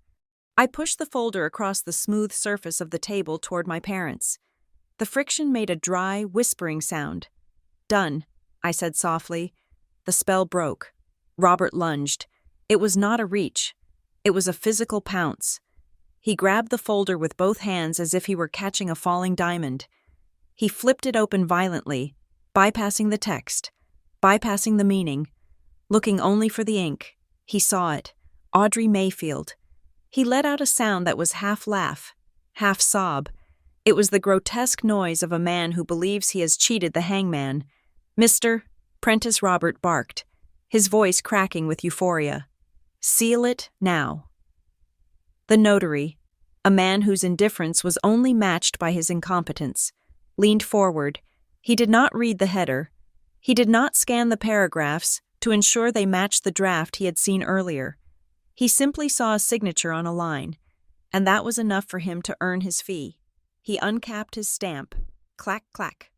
He pressed it onto the paper next to my name. Thump. The red ink of the notary seal bloomed on the page like a blood stain. Robert snatched the document away from Prentice before the ink was even dry. He held it up to the light, staring at it with a reverence he had never shown a living human being. "It is done," Robert whispered, and then his voice rose to a shout. "It is finally done." He looked at Linda, his face transformed by a terrifying joy. "We are safe. Linda, the family is whole again." Linda let out a shriek of delight. She threw her arms around Jared, burying her face in his neck. "Oh, thank God. Oh, my baby. We did it. We saved everything." Jared pushed her away. Standing up, he ran his hands through his hair, a manic grin stretching his face. He looked at the ceiling and laughed. A harsh barking sound. 2 million? He muttered. 2.5 million? I am going to buy the whole damn dealership. I sat perfectly still in my chair. My hands were folded in my lap. My pulse was steady, beating a calm rhythm against my ribs. I reached out and picked up my glass of water. The condensation was cold against my fingertips. I took a slow, measured sip, watching them. It was fascinating, in a morbid way, to watch the transformation. For the last 48 hours, they had been actors in a play called The Loving Family. They had worn masks of concern, of affection, of unity. But now that the ink was dry, now that they believed the transaction was complete, the curtain fell. The masks did not just slip. They were ripped off and thrown into the fire. Robert tossed the folder onto the table, treating the legal document like a winning lottery ticket that had already been cashed.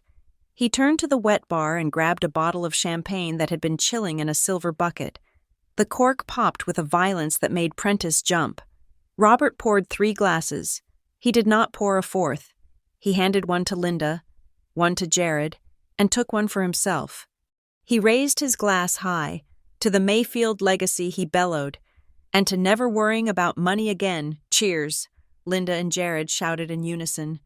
They drank deep, gulping the expensive wine like it was water. I set my water glass down with a deliberate clink. Robert lowered his glass and looked at me. The warmth was gone from his eyes. The proud father act had evaporated, replaced by the dismissive arrogance of a man addressing a servant he no longer needed to pay. "Well," he said, wiping his mouth with the back of his hand, "I suppose you will be wanting to get back to the city. Audrey, traffic gets bad around noon." I didn't move. I didn't speak. I just looked at him. Jared laughed, stepping forward. He swirled the champagne in his glass, looking down at me with a sneer that curled his lip. "Yeah, thanks, sis," he said. "You finally did something useful for a change. Honestly, I was worried you were going to drag it out. But hey, at least you know your place now." He took a step closer, invading my personal space. "You can go now," he said, his voice dropping to a nasty hiss. "Seriously, get out of my house. I have friends coming over later to celebrate, and I do not want you depressing the mood with your cheap suit and your sad face." I remained seated. I crossed my legs. I smoothed a wrinkle in my trousers. Linda walked over, clutching her champagne glass. She looked at me with a pity that was more insulting than Jared's hatred. "Audrey, honey," she said, her voice dripping with faux sweetness, "you really should head out. We have a very busy afternoon. The realtors are coming back at 2 o'clock to finalize the staging for the handover, and honestly, it would just be awkward if you were here." She gestured vaguely at the room. "This is a family moment," she said, "and you have always been so separate. A family moment." The words hung in the air, heavy with irony. They were celebrating the sale of the family home, the erasure of the family history, and the disenfranchisement of a family member, and they called it a family moment. Robert checked his watch. He looked irritated that I was still there. "Audrey, did you not hear your mother?" he snapped. "We have the buyer coming. Apex Horizon. They want to do a final walkthrough before the demo crews arrive on Wednesday. We need to clear out some personal items. You are in the way." I looked at the folder on the table. It was sitting right there, innocent and deadly. They hadn't looked at the last page again. They hadn't seen the note. They were so blinded by the victory lap that they hadn't bothered to check if they had actually won the race. "I am not going anywhere," I said. My voice was calm, conversational. It stopped them cold. "Excuse me," Robert asked, frowning. "I said I am not going anywhere. I repeated, I haven't finished my water. Jared scoffed. Are you deaf? We told you to leave. You signed the papers. You have no rights here anymore. This is our house. Well, technically it is the developer's house now, but until the check clears, it is ours, and we are telling you to leave. I looked at Jared. I looked at the way his cheap velvet jacket pulled across his shoulders. I looked at the way he held his champagne glass like a weapon. Is it, I asked? Is it what Jared demanded? Is it your house, I asked? Robert stepped forward, his face reddening. Okay, that is enough. I do not know what kind of game you think you are playing, Audrey. But the game is over. You signed the waiver. We all saw it. Prentice stamped it. You are done. You are out. Now, get your things and get out, or I will have Jared throw you out. Jared grinned, cracking his knuckles. With pleasure. I did not flinch. I did not stand up. I simply gestured toward the table. You are celebrating a bit early. Aren't you? I asked. What are you talking about? Linda snapped. You have not even checked your receipt. I said. Robert stared at me. He looked at the folder. He looked back at me. A flicker of unease crossed his face, the primitive instinct of an animal realizing that the trap does not look quite right. We checked the signature, he said slowly. Yes, I said. You checked the signature. But you did not check what the signature was attached to. The room went silent again. The grandfather clock ticked. Tick, tock. What is she talking about? Dad Jared asked, his voice losing some of its bravado. I leaned forward, resting my elbows on my knees. My eyes locked onto Robert's. I think you should look at the last page again. Dad, I said, and this time, maybe read the text above my name. Oh, and check the back of the page. I left you a little something, a memo. Robert stared at me. The champagne glass in his hand tilted slightly, spilling a few drops of golden liquid onto the expensive Persian rug. He didn't notice. He set the glass down. He reached for the folder. His hand was not moving with the eager speed of a predator anymore. It was moving with the hesitant, jerky motion of a man reaching into a dark hole where he suspects a viper might be hiding. He opened the folder. Linda took a step closer to him. Jared moved to his other side. They formed a tight, anxious knot. 3 heads bowed over the document. I watched them. I watched the blood drain from the back of Robert's neck. I watched Linda's hand fly to her mouth. I watched Jared's eyes bulge. They were reading. They were finally, actually reading. I took another sip of water. It tasted sweet. It tasted like justice. And then, the screaming started. The champagne bubbles fizzed in the crystal flutes. A cheerful sound that stood in stark contrast to the venom suddenly filling the room. The transition from the loving family to the ruthless pack of wolves was not gradual. It was instant, violent, and absolute. With the ink on the document barely dry, my parents and brother decided that the charade was no longer necessary. They had what they wanted, or so they thought, and now they could discard the wrapper. Robert took a swig of his champagne, wiping his mouth with a disregard for etiquette that he would never have shown 5 minutes ago. He leaned back in his armchair, his legs splayed, looking at me with a mixture of pity and disdain. The transformation was complete. The father who had just moments ago spoken of family unity was gone, replaced by the man who had always viewed me as a liability on his balance sheet. "Are you still here?" Robert asked, his voice booming with forced conviviality that didn't reach his cold eyes. I thought we made it clear. "Audrey, the business portion of the morning is concluded. You are dismissed." I swirled the water in my glass, watching the small vortex form. "I am just finishing my drink. Dad, besides, I am curious. What is the rush?" Jared laughed, a harsh, barking sound. He walked over to the window and looked out at the estate grounds, possessively scanning the overgrown gardens. "The rush, sweet sister, is that we have real money coming in for the first time in a decade," Jared sneered. "And we do not want you around to sour the mood with your judgment." Robert chuckled, nodding at Jared. "He is right. You know, we have to clear the house. The buyers, Apex Horizon, are not messing around. They wired the deposit this morning. The rest comes through as soon as we upload that scan. They are paying $2 million. Right? I asked, keeping my tone conversational. That is what you said, Linda scoffed, looking at her nails. 2 million? Can you believe it? For this old pile of rotting wood? We are lucky we found someone willing to pay cash. 2 million is low. I said, the land alone is appraised at 4 million. If you had listed it properly, waited for the market, Jared spun around, his face twisting with impatience. We do not have time to wait. You idiot. We need the liquidity now. Who cares about a few million in potential value when we can have 2 million in the bank by tomorrow afternoon? I looked at them, letting the horror of their financial illiteracy wash over me. They had fire-sold a legacy for pennies on the dollar just to feed Jared's gambling addiction and Robert's ego. They had slashed the value of my grandmother's life work by half just so they could have immediate gratification. So you basically gave it away. I said, you let them steal it because you were desperate. Robert slammed his glass down on the table. Watch your tone, young lady. That deal saved this family. It saved your brother. He stood up and walked toward me, looming over the chair. You think you are so smart, don't you? With your college degree and your little job at Viridian Skyline? You think you are better than us because you work for a living? I looked up at him. I do work for a living. I build things. And what has it gotten you? Robert sneered, gesturing around the room. You drive a 10-year-old car. You live in a rented apartment. You work 60 hours a week like a dog. And look at me. Look at us. With one signature, one single stroke of a pen, I made more money today than you will make in your entire miserable life. Linda chimed in from the sofa, her voice shrill and mocking. It is true, Audrey. You always were a plodder, a worker bee.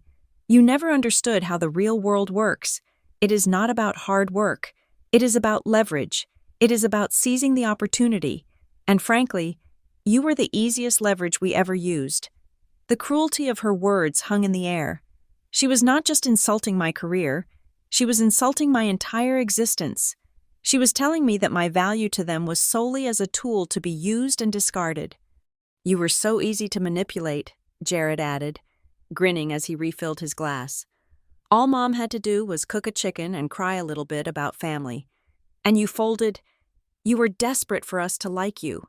It was pathetic. Really. I felt a cold fire burning in my chest, but I kept my face impassive. They were revealing everything.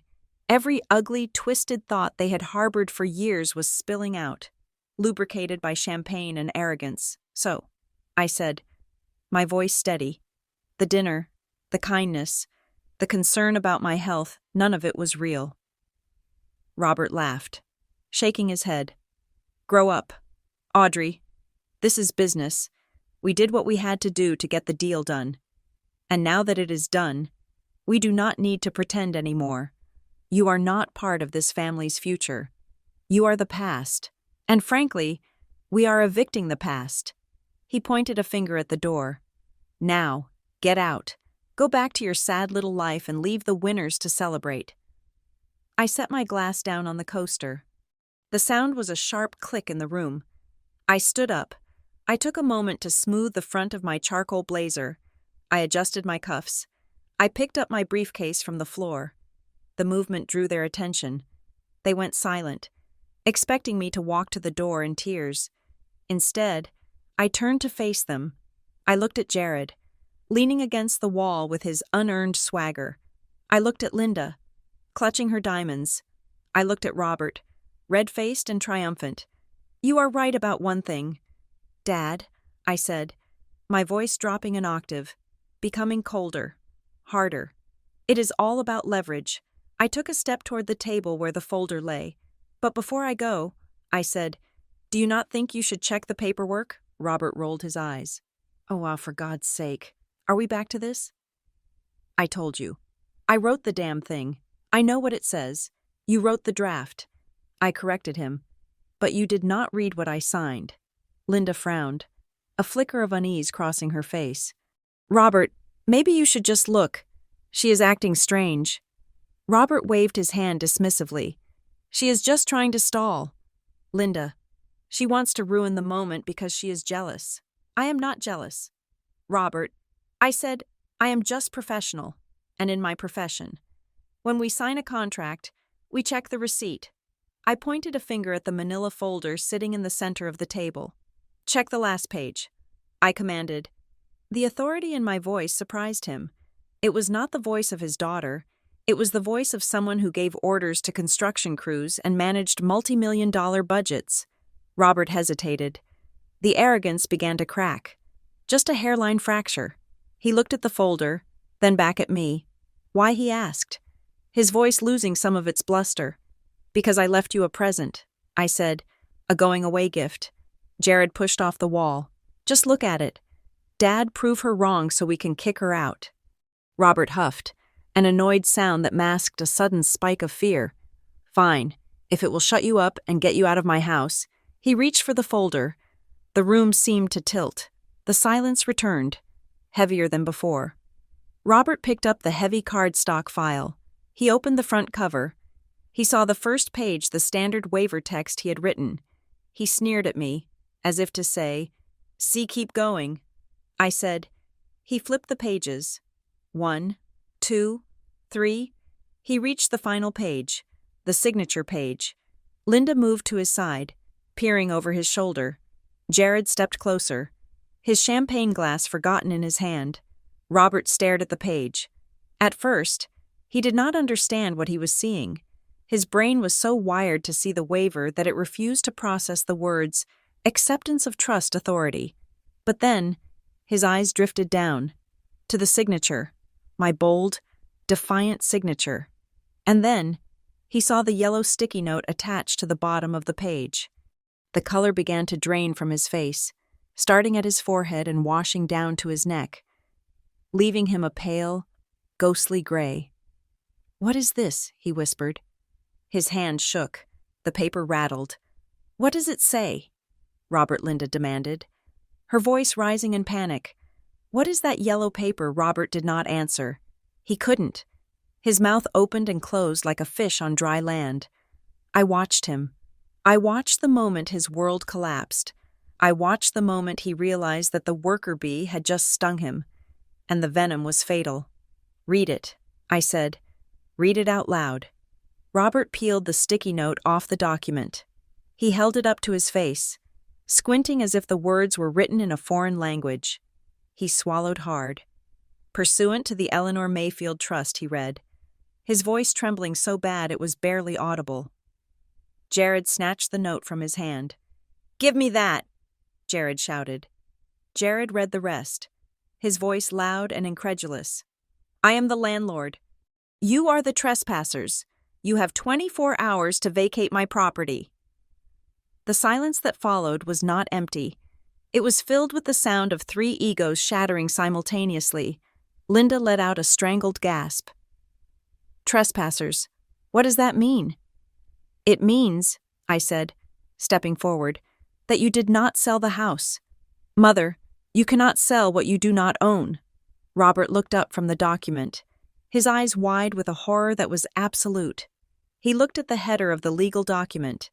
He finally read the words, "Acceptance of Trust Authority." "You switched it," he wheezed. "You switched the page. I did not switch anything that wasn't mine to begin with." I said, "I just corrected a clerical error. You thought you were the owners." Grandmother Eleanor disagreed. Robert dropped the folder onto the table. He looked at his hands, the hands that had held the champagne moments ago, and realized they were empty. "This is a joke," Jared stammered, looking between me and the paper. "This is some kind of sick joke. Prentice, tell her this is fake, but Mr. Prentice was already backing away toward the door, clutching his briefcase. He knew a sinking ship when he saw one, and he had no intention of going down with the captain. "It is not a joke." "Jared," I said cold, "it is an eviction." I checked my watch. "You have 23 hours and 55 minutes left. I suggest you start packing. The vintage polyester dress is mine. By the way, you can leave that. Everything else goes." Robert stared at me, and for the first time in my life, I saw him truly look at me. He didn't see his daughter. He didn't see a victim. He saw the consequences of his own actions, standing there in a charcoal suit, holding a glass of water, and watching him burn. The silence that followed the reading of the yellow sticky note was not the silence of peace. It was the silence of a vacuum, the breathless void that occurs in the split second after a detonator is pressed, but before the explosion shreds the world apart. Robert stood frozen, his face draining of color until he looked like a wax figure melting under the heat of his own catastrophe. His hands, which had so triumphantly held the champagne glass just moments ago, were now trembling so violently that the manila folder slipped from his fingers and hit the marble table with a dull, heavy slap. The sound broke the trance. Jared lunged for the papers. He moved with the frantic, jerky desperation of a drowning man grasping for driftwood. He snatched the document up, ripping the sticky note off and crumpling it in his fist as if destroying the message could somehow negate the reality it represented. He brought the legal document close to his face, his eyes darting wildly across the text block I had substituted. He read it aloud, his voice cracking, stripping away the veneer of the confident air and revealing the terrified child beneath. "This property is the sole asset of the Eleanor Mayfield Trust," he stammered, reading the lines I had memorized by heart. The undersigned, Audrey Mayfield, acting as sole trustee, hereby exercises her right to terminate all existing revocable licenses for occupancy. This document serves as a formal notice to quit for Robert Mayfield, Linda Mayfield, and Jared Mayfield. You are ordered to vacate the premises within 24 hours. The words hung in the air, toxic and undeniable. Linda let out a scream that was less human and more like the sound of metal shearing against metal. She scrambled off the sofa, her diamonds flashing as she stumbled toward me. "What the hell is this?" she shrieked, her face twisted into a mask of grotesque confusion. "Are you crazy? You cannot do this. This is our house. We raised you here. You are out of your mind." She reached out as if to grab me, to shake the defiance out of me, but I did not flinch. I did not step back. I simply looked at her with the cold, impassive gaze of a judge delivering a verdict. I reached into my blazer pocket and pulled out my phone. The screen was already glowing. I pressed the single speed dial number I had programmed earlier that morning. I held the phone to my ear, my eyes never leaving my father's face. "It is done," I said into the receiver. The voice on the other end was calm, professional. It was Marcus Vance. "Execute the protocol," I said. "Send them in." I hung up and placed the phone on the table next to the Montblanc pen. Robert looked at the phone, then at me. His lips moved, but no sound came out at first. He swallowed, a painful, dry convulsion in his throat. "You planned this," he whispered, his voice raspy, "the whole time. The dinner, the illness, the water." I nodded. "I planned it. Dad," I said, "just like you planned to defraud the tax office. Just like you planned to swindle me out of my birthright. The only difference is, my plan was legal, and mine worked." Jared threw the papers onto the floor. "It is a lie," he roared, veins bulging in his neck. "It is a fake document. Prentice tell her it is void." But Mr. Prentice was gone. The notary had slipped out the French doors the moment the word fraud was mentioned, leaving my family alone in the wreckage. "It is not void." "Jared," I said, my voice cutting through his hysteria, "it is the only valid document in this room. You see, the papers you tried to make me sign the waiver, the quitclaim, those were the worthless ones. You cannot waive rights to a property that the person asking for the waiver does not own. Robert and Linda never owned this house. Grandmother Eleanor made sure of that." I took a step closer to the table, reclaiming the space. "You were trying to sell a bridge you didn't own to a buyer who is going to be very angry when they find out you took their deposit under false pretenses," I continued. "That is called real estate fraud. Jared, and since you are the one who spent the deposit on a boat well, I imagine the police will be very interested in your explanation." The mention of the police seemed to snap the last tether of Linda's sanity. She collapsed onto the sofa, sobbing hysterically, clutching a throw pillow to her chest. "No, no, we are a good family. We are the Mayfields. You cannot do this to us. We are your parents. You ceased to be my parents the moment you decided I was nothing more than an obstacle to your bank account. I said. Suddenly, the heavy oak front doors of the mansion burst open. The sound echoed through the cavernous hall like a gunshot. Heavy boots thudded against the hardwood floor. A team of 4 men in dark, tactical uniforms entered the living room. They were not the local police deputies my father played golf with. These were private security contractors, broad-shouldered and unsmiling, wearing badges that read, Securitas Private Protection. Behind them walked a uniformed police officer, a man I did not recognize, holding a clipboard. Robert staggered back, hitting the edge of the fireplace mantel. "Who are these people, Ms.?" Mayfield, the lead security officer, asked, looking at me. "I am Audrey Mayfield." I said, "I am the trustee and legal owner of this estate. These 3 individuals," I pointed to Robert, Linda, and Jared, "are trespassers. They have been served with an immediate eviction notice for cause, specifically for the attempted embezzlement of trust assets. I would like them removed from the property." The police officer stepped forward. "We also received a call regarding a potential fraud scheme involving the sale of this property to Apex Horizon Developments. We have a warrant to secure the premises and freeze all assets pending an investigation." Robert's legs gave out. He slid down the front of the fireplace, collapsing into a heap on the floor. The arrogance, the bluster, the patriarchal power, it all evaporated, leaving behind a terrified old man who knew he was going to prison. But Jared did not collapse. Jared exploded. The reality of his situation hit him: the loss of the money, the loss of the car, the looming debt to the loan sharks. And now the police.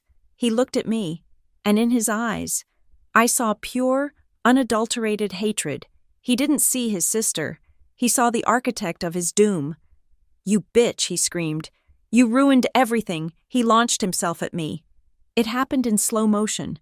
I saw his face contorted in rage, his teeth bared, his fist drawn back. I saw Linda scream. I saw Robert cover his head. I did not move. I did not need to. Before Jared could get within 3 feet of me, the lead security officer intercepted him. It was a blur of motion. One moment Jared was airborne. The next, he was slammed face first onto the expensive Persian rug with a bone-jarring thud.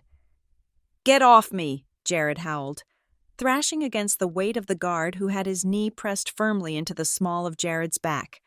The officer pulled Jared's arms behind him. The metallic rasp of handcuffs ratcheting shut cut through the room. "Jared Robert Mayfield," the police officer said, stepping over to him. "You are under arrest for assault and attempted fraud. You have the right to remain silent." Jared was still screaming profanities, spitting onto the rug, cursing my name, cursing the house, cursing the world. Linda wailed, a high, thin sound of absolute despair. "My baby, do not hurt him. He didn't mean it. He is just stressed." I looked down at my brother, pinned to the floor like a specimen in a display case. He meant it. "Mother," I said quietly, "he has meant it for years. You just never stopped him." The security team began to secure the room. 2 guards moved toward Robert and Linda. "Mr. and Mrs. Mayfield," the guard said firmly, "you need to come with us. You are being escorted off the premises." "I need my things," Linda sobbed, trying to stand up but stumbling. "My jewelry, my clothes. You have 5 minutes to grab essential medications and 1 change of clothes," the guard said. "Everything else is evidence in a fraud investigation. The trust has locked down the inventory." Robert looked up at me from the floor. His eyes were red, rimmed with tears of self-pity. "Audrey," he croaked, "please, we are your family. You cannot let them take us. Where will we go? We have nowhere." I looked at the man who had mocked my career, who had belittled my life, who had tried to trick me into homelessness. I felt a flicker of something in my chest, a ghost of the old guilt. But then I looked at the Montblanc pen on the table. I remembered the text messages I had found on his phone. I remembered the demolition contract.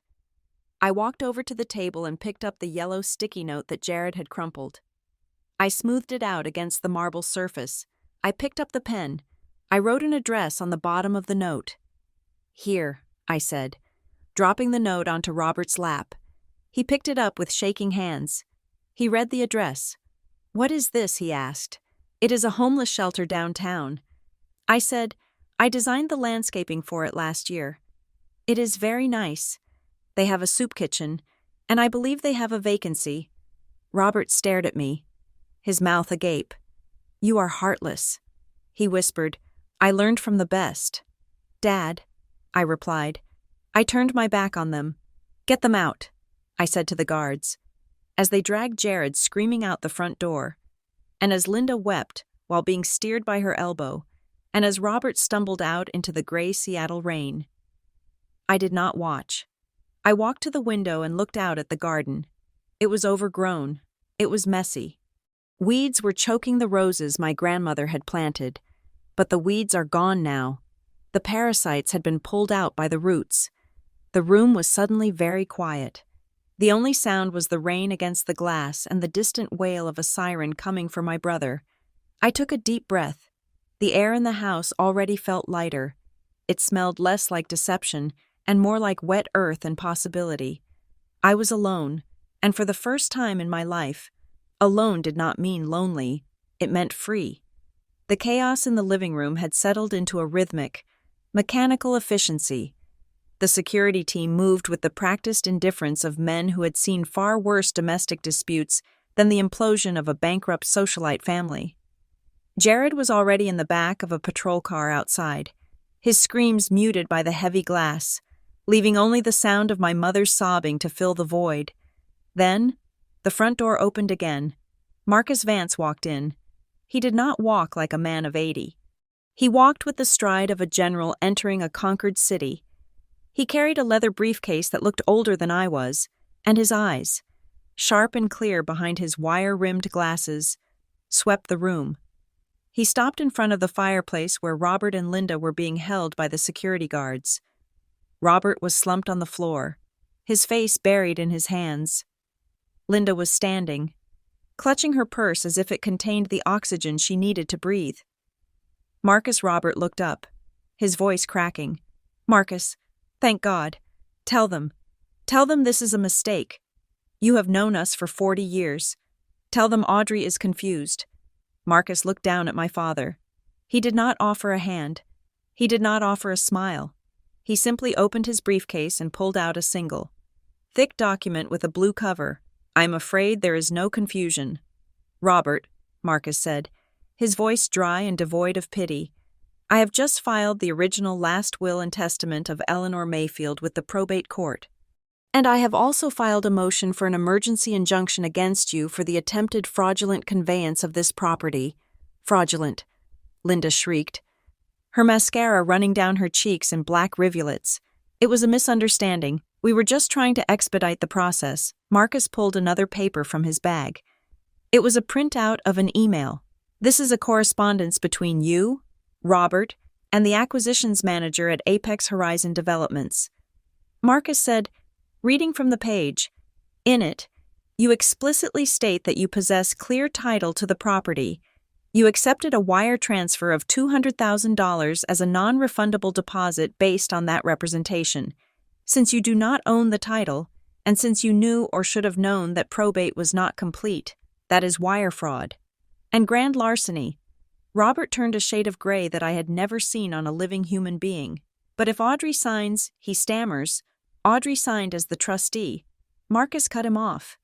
"Which means the trust is active. Which means you sold something that belongs to a legal entity you have no control over. The district attorney is already very interested in the case. I imagine Apex Horizon will be even more interested when they realize their deposit is gone." Robert slumped back against the marble hearth. He knew what that meant. He had spent the deposit. I knew it.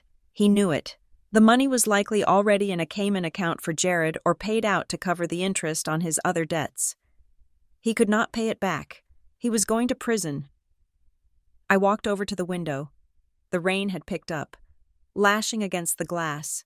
Through the blurred pane, I saw the police car where Jared was thrashing against the restraints. But then I saw something else. At the end of the long driveway, just outside the wrought iron gates, a black SUV was idling. It was not a police vehicle. It was a matte black Range Rover with tinted windows.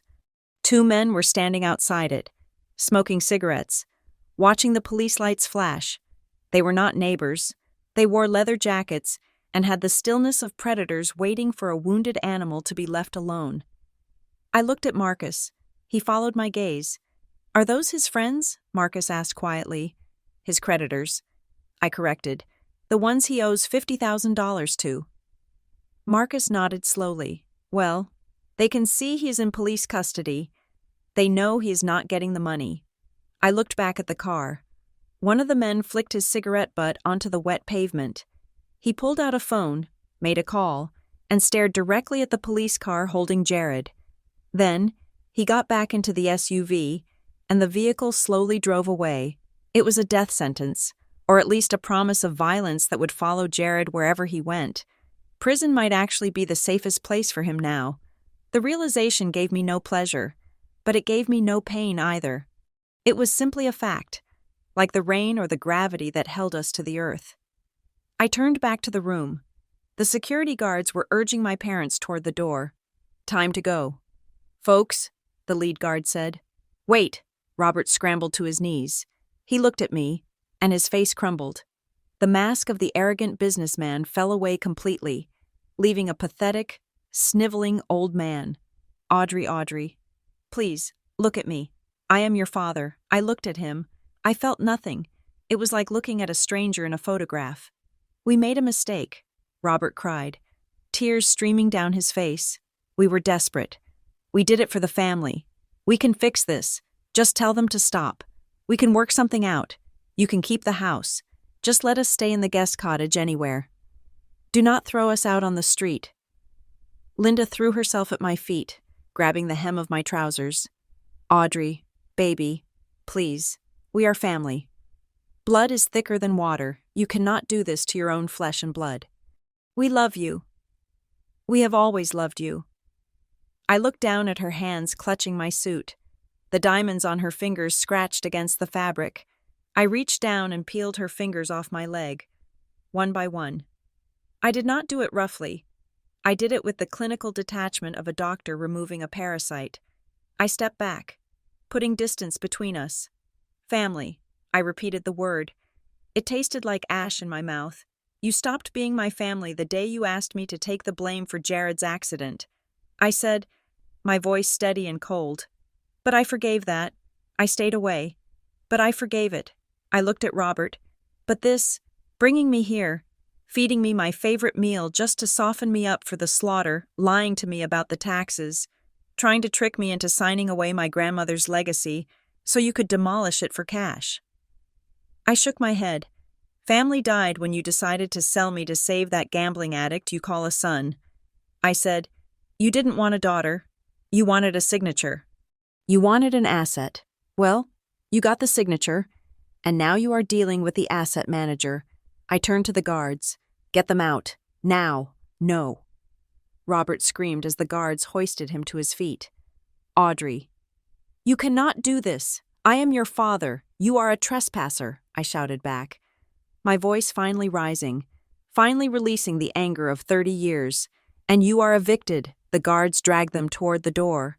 Linda was wailing, a sound of pure, selfish misery. She wasn't crying because she had lost me. She was crying because she had lost the house, the status, the diamonds. She was crying for the life she thought she deserved. I watched them go. I watched them struggle. I watched them be forced out into the cold. Gray rain.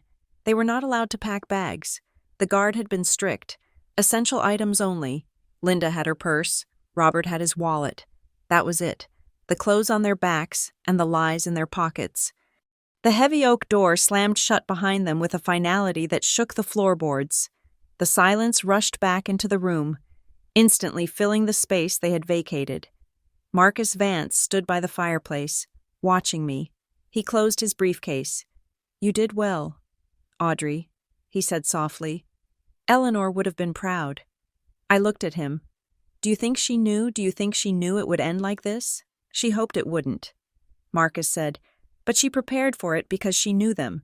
She knew that greed is not a habit, it is a nature, and she knew that you were the only one strong enough to stop it. He walked over and placed a hand on my shoulder. I have to go to the station to give my statement regarding the fraud, he said, and then I have to deal with Apex Horizons lawyers. You should be safe here. The security team will remain at the gate for the next 48 hours. Thank you, Marcus, I said, for everything.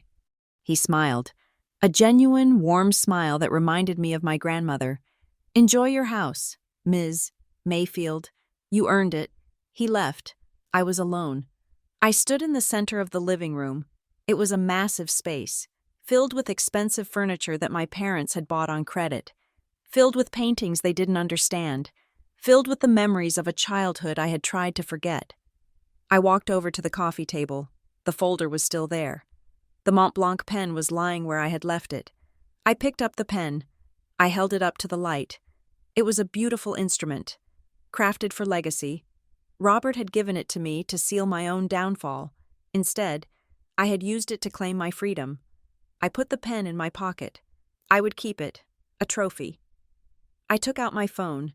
I had 3 missed calls from Robert and 12 text messages from Linda. They were already blowing up my phone, switching between pleading and angry messages. Audrey, please pick up. It's raining, you ungrateful brat. Pick up the phone. We have nowhere to go. I will sue you. I went into my settings. I selected their contacts. Robert, Linda, Jared. I pressed block caller. I went to WhatsApp. Block. I went to email. Block. I severed the digital umbilical cord. I put the phone down on the table. The silence in the room was no longer oppressive. It was expansive. It felt like the silence of a cathedral, or a library, or a forest after a storm. I walked to the French doors. I unlocked them and stepped out onto the terrace. The rain had stopped. The clouds were breaking apart, revealing patches of pale, winter blue sky. The air smelled of wet pine needles and salt from the Puget Sound. I walked to the stone railing of the balcony and looked down. The driveway was empty. The police cars were gone. The black SUV was gone. At the very end of the driveway, past the stone pillars, I saw 2 figures standing on the sidewalk. They looked small from this distance, wet, miserable, Robert and Linda. They were looking up at the house. They were looking at the warm, golden light spilling from the window's light that they were no longer allowed to stand in. I saw Robert raise a fist, shaking it at the house, at me, at the universe that had finally held him accountable. I didn't wave. I didn't look away. I just stood there, breathing in the cold, clean air. Then, the massive iron gates at the end of the driveway began to close. The electric motor hummed, a low, powerful sound. The metal bars swung inward, meeting in the center with a heavy metallic clang that echoed up the hill. The lock engaged. They were on the outside. I was on the inside. For the first time in 32 years, the walls of this house were not a prison. They were a fortress. I turned my back on them. I walked back inside the living room. I looked at the vintage polyester dress lying on the chair where Linda had left it. I picked it up. I walked over to the fireplace. There were no embers burning, but I tossed the dress into the grate anyway. I would burn it later. A ceremonial pyre for the daughter they wanted me to be. I walked to the front door, the heavy, solid oak door that my grandfather had carved by hand. I grabbed the brass deadbolt. It was cold and heavy. I turned it. Click, thunk. The sound was the most satisfying thing I had ever heard. I leaned my forehead against the wood for a moment, closing my eyes. It is over. Grandmother. I whispered, we are safe. I opened my eyes. A smile touched my lips, not a polite smile, not a daughter's smile, but the smile of a woman who owns her own life. I turned off the lights in the hallway and walked up the stairs, leaving the darkness and the silence to guard my home. Thank you so much for listening to this story. I would love to know where you are tuning in from. So please leave a comment down below and share your thoughts on Audrey's decision. If you enjoyed this story, Please do not forget to subscribe to the Blue Payback channel, like this video, and smash that hype button to help us share these stories with more people.